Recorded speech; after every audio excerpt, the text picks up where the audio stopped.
All right, let's go out on the Western Pizza guest hotline. I'm not even sure if this guy's had Western Pizza in town yet. We'll have to figure it out because they're a big sponsor of the Riders too. Tommy Stevens, there you see. Let's start with that, Tommy. Have you had Western Pizza yet in Regina? I have not, but it seems like it needs to be near the top of the list now. So yeah, it does. Love pizza. It's Regina style pizza. You're in for a real treat. And like I said, Spiro's a big sponsor, and all the Western Pizza of the Riders. What have you been doing on off days? What's Regina been like? Because the last time we talked to you, it's just when the deal happened this winter. Give people a look and tell them what you've been doing up in the city here. Yeah, so not a ton. I've kind of taken the off days to try to get the body right, just try to relax because usually obviously throughout the week we're here for a good amount of time. So on the off days, usually just try to get my dogs out, give them a couple walks, and usually just hang out in the house in the air conditioning. So okay, now the question is, what kind of dogs, right? Yeah. So we've got a 8-year-old border collie / blue heeler. So he is probably smarter than me. I swear there's a person trapped in there. Very, very intelligent dog. I've never had a farm-style dog before, and it's my girlfriend. So his name is Goose. And then about a year and a half ago, we brought in Maverick, who is a Bernese Mountain Dog. So he is more of, I guess, my style. I grew up with Mastiffs, so they're pretty low maintenance. Yes. And the Berners are... they love attention, but they also love inside and the air conditioning, so I can relate to that. That's great. Good to hear, man. Good to hear. Okay, the season 10-2, everything's great for the team. We want 1-0 every week, but for you, you're doing a heck of a job. Do you know what your percentage is on short yardage this year? Do you know what it is? To me, it's not good enough because we've had some where we didn't, like we had the one in Edmonton where we didn't score, had the one against BC where we had to kick the field goal instead. So those are the two that come up. Yeah, so it's too many in my opinion. But 93.75%. Thanks to Rob Vanstone for sending me that. So we'll call it 94%. Pretty good, Tommy. But you just said, maybe you want to be at 100% and all of that. But personally, where the season is, where we are right now for you, are you liking where your game's at? Oh, I love it. I just love all things included, right? The everyday process, being around, not just the quarterback room, but being around the receivers, the running backs, the O-line, just, the overall process of, taking it day by day, getting to game day, feeling prepared, and then executing. It's kind of why we do it, right? So we've got a great system here in how we do things, and I think that obviously starts with Trevor. Trevor's kind of led the way for us in the quarterback room at least, and so he's been good to just kind of pick things from his brain, get his overall process. So it's been great, man. I love it here, and I don't want to be anywhere else. Are you on board? Are you on board with this nickname of T-Mobile for him though? Yes, I love it. I'm actually very upset that I didn't come up with it for me, because it also fits for me, right? So it's really good. I had never heard that one before, so I was like, man, this is awesome. Hey, you know what? You haven't had to use this. In the NFL, they have the tush push, right? They've got people behind the quarterback when they're doing that late play. You obviously can get there all on your own. You don't need that kind of help. What's your impression of that, and what is the difference between the two games in that particular instance? Yeah, so there's been a decent amount. It feels like the quarterback sneak in that league has kind of, I guess, gotten more and more popular. The biggest difference probably would be not having the yard in between in comparison to our game. I think that's probably the biggest difference. But with that said, I feel like we get more of a collision with that extra yard, right? So I don't necessarily know how much of a advantage. I would be willing to say that it is an advantage to have that yard for sure. But kind of like we were just saying, there's nobody else behind me that's pushing either. So, it's kind of, I guess, the double-edged sword almost. You pick which one you want to do. So I think it's great. Personally, I love to play. So, couldn't you imagine AJ behind us be like a squat, and then kind of catapult you up there. I do have another question related to that too. And we showed some video of you taking off on a couple of your runs. As a quarterback, you're taking some pretty big hits when you're running the ball, and you've been running a lot in late in games. That's got to be very different for you as a quarterback to be from that NCAA style to come up here and take those kind of hits. Yeah, I mean, in a way, I've always kind of had some sort of, I would say, physicality to my game, I guess you could say. I haven't always just been a try to make people miss kind of guy. I kind of stopped doing that in middle school, I would say. I kind of started to use a little bit of my size to an advantage. So it's just kind of like, I guess, my play style. And obviously you don't want to take too many hits, but, given my role right now, I mean, it's not a problem to me. I love it. They have to tackle me too. So, excellent. How much tape do you watch of yourself, Tommy, and the technique, and then be like, okay, I got to really work on this. Maybe I'll try this next week. And then, do you watch other QBs in the league doing it to maybe pick up pointers?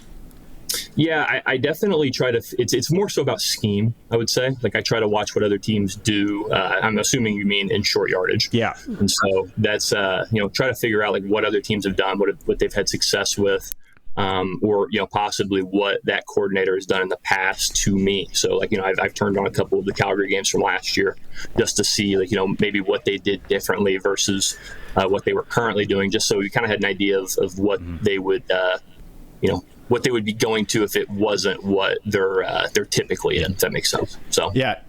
So I'm watching you at the end of the game, and I remember talking to you in the winter, and you're like, this guy can sling it. Like he's not just a short yardage quarterback. No. He can throw. He played big schools, all that. So I'm watching at the end of the games. I'm like, come on, just let him air it out. Let him air it out. Have you at practice? Do you go up to Mueller and be like, okay, hey, just watch this. I'm going to sling it around the yard here for a bit. He's been around me for a long time. This is our, I guess, we've third season together. So, we spent a lot of time together, and it's going to be for things I think down the road. Obviously, we're going to continue to do things to build things off of, I guess, consider the package that we used in the past, and given the game situation, will obviously dictate what we're going to be calling, right? So, if there is an opportunity to push it down the field, I'd be very excited to do so. But I do know that those guys up front love running the ball, and when I get in there, those guys, their eyes kind of start getting big, and they're pumped. I mean, you go watch some of that tape, man. Them guys are mauling people, and so it's awesome that they're all in on it too. I love it. You during your NCAA career, you changed schools, right? Oh yeah, this is a good one. Yeah. Now, was that through the portal, or was that by your own choice, or something else, or how did that happen? And maybe I'll follow up with that after that answer. Yeah, so I was a first year portal, what we called the portal trailblazers. There was a couple guys that we that were a part of, I guess, like that class when I was at Penn State that had left that year, and so kind of made a group chat and called ourselves the Portal Trailblazers. So that was pretty funny. But it was interesting because the year before I thought about leaving too, and then there was no portal then, so there was a lot of I guess hoops that you kind of had to jump and climb through just in order to talk to other teams, right? So the portal definitely made it a little bit easier to do that, but was not an easy decision to do and an easy, I guess, operation to go through. Because we hear about it all the time, and then now with hockey, it's becoming so popular with the NCAA hockey and the different rules that's going on there. Can you just quickly sum it up for us that have no idea? Like how does the transfer portal work? Is it as easy as just filling out a piece of paper and sending it somewhere, or how does it all go about? Yeah, I guess you can say that. That's probably the best way to overall sum it up. I mean, you will obviously meet with the coaching staff at your school you're currently at, tell them how you're feeling, what you're thinking, and in my case made the decision that I wanted to try somewhere new and get a fresh start. And we basically signed the paperwork, sent it off to the compliance office, and within about 30 minutes I was in this what they call the portal. I mean, it really didn't, there's no database, or actually there is a database, but I never really got access to it, or tried to. I mean, because it was pretty crazy, at least at that time, just because it was so new, right? So, I mean, instantly, from my understanding of it, how it was then, I don't know if it's changed, but, all my information was there, and every coach in the country could see that. And if they chose to, pick their phone and call me, they could. So that was kind of how it went for me, at least. Now, your experience obviously was good because you got a better chance at Mississippi State. What would you recommend to young players now going through this process? Because we're hearing about it a ton, way more than we ever talked about it before. What would you say to them in terms of being involved in this portal process? Yeah, I wish I had better advice to give, because it seems like it's changed so much even since I was in school. I mean, 2019 was my last year. It doesn't feel that long ago, but the college football landscape has changed a lot since then. Ultimately, I mean, I think each day that goes on, I've got no evidence to back this up, just based off of what I've seen on Twitter or X or whatever we're calling it. And it seems like each day they set a new record for guys that are in the portal, right? And so I don't want to be the guy that says that the grass isn't always greener. There's ultimately, it's so individualized, in my opinion. Like each person's situation is going to be a little bit different. And so, if it's something that you think is going to be better for your future to go into the portal and find a different place to play, absolutely go do it.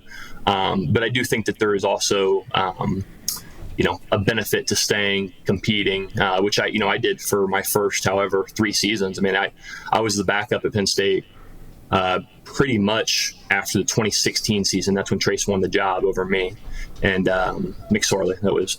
And so 17 was the backup, 18 was the backup, and he stayed and he played very well, and I kind of just waited my turn, and that never really happened for me. But I stayed and kind of waited for as long as I could, and then ultimately it came time for a decision that, like, hey, like, I got to do what's best for me here. I've been trying to do what's best for Penn State for a long time, and I got to look out for myself, and that's ultimately what I did. Thanks for answering that. That's educational program here. We've never had anybody be able to. Let's talk about Montreal. Obviously, 1-0 this week. Don't want to take them lightly. Yada yada. All the cliches and all that. But defensively, what do they pose to you guys? It's a very good football team. Very good defense. They give challenging looks. They're physical. They're tough. They're big, strong. I mean, all these things. And more importantly now, is they're a lot more healthy than they were the last time we saw them. So. We're in for a challenge. That's 100% how we're going into this thing. I mean, they're going to be a good football team. I'm sure they're not happy with how it went last time when we played them, and I guarantee they're going to come in here and try to beat us. I mean, it's nobody in this league is going to come in and just lay down for anybody in this league. I don't care if you're the projected worst team, your projected best team, doesn't matter. Each week, we're looking at it like we got a target on our backs, and so we're going to continue to try to bring the fight every week, and try to put our best foot forward, because ultimately it's about us. Like we have to control what we can control, and we got to work each week, and ultimately try to do our best to go 1-0. All right, last question. Go ahead. You're from Indianapolis. Are you a Colts fan? Well, it's a complicated issue, man, because you have ties to NFL teams, drafts and all that. Yeah. Mm-hmm. It was tough because I grew up loving the Colts. I grew up, idolizing Peyton Manning, which I think we talked about a little bit last time I was here. Yeah. Love Peyton Manning, love the Manning family. Man, when they cut Peyton Manning, it hurt me badly, as bad as any. I mean, arguably up until this past NBA Finals, as much as a sporting event could hurt me, right? Like that was tough, especially this year. That one hurt bad with the Pacers, but I'll still root for the Colts. I won't, hope they lose by any means, but it's gotten complicated now. I mean, I spent a little bit of time in the NFL. I've got multiple former teammates or guys that I've crossed paths with over time that are scattered across the league. So what I tend to do is try to just root for those guys. And if I were to pick a team, I love the way the Bills play football. So nice. Yeah. I like it. Yeah. And Joe Brady was with us at Penn State too, so I know him pretty well, and I got a couple of teammates that are there too. So definitely root for them. I could see Tommy in a Bills jersey playing easily. That style of football there. All right, okay. So last week, Josh took some shots in short yardage a couple weeks ago. Well, and Lamar did from the fans. Yeah. Oh man, what was up with that? Yeah. No, you know what? It was handled really well by both parties, from what I heard today. So, all right, you probably got to go walk the dogs, and then maybe bye week. Take the offensive line. You guys go to Western Pizza. I'm sure Spiro will hook it up, and you guys can get that in you. Yeah, I'm fired up. I'm fired up for that because, like I said, I love pizza, so that's gonna be good. All right, Tommy. All right. Thanks for doing this 1-0 this week. Appreciate your time. Absolutely. Thanks, guys. Appreciate it.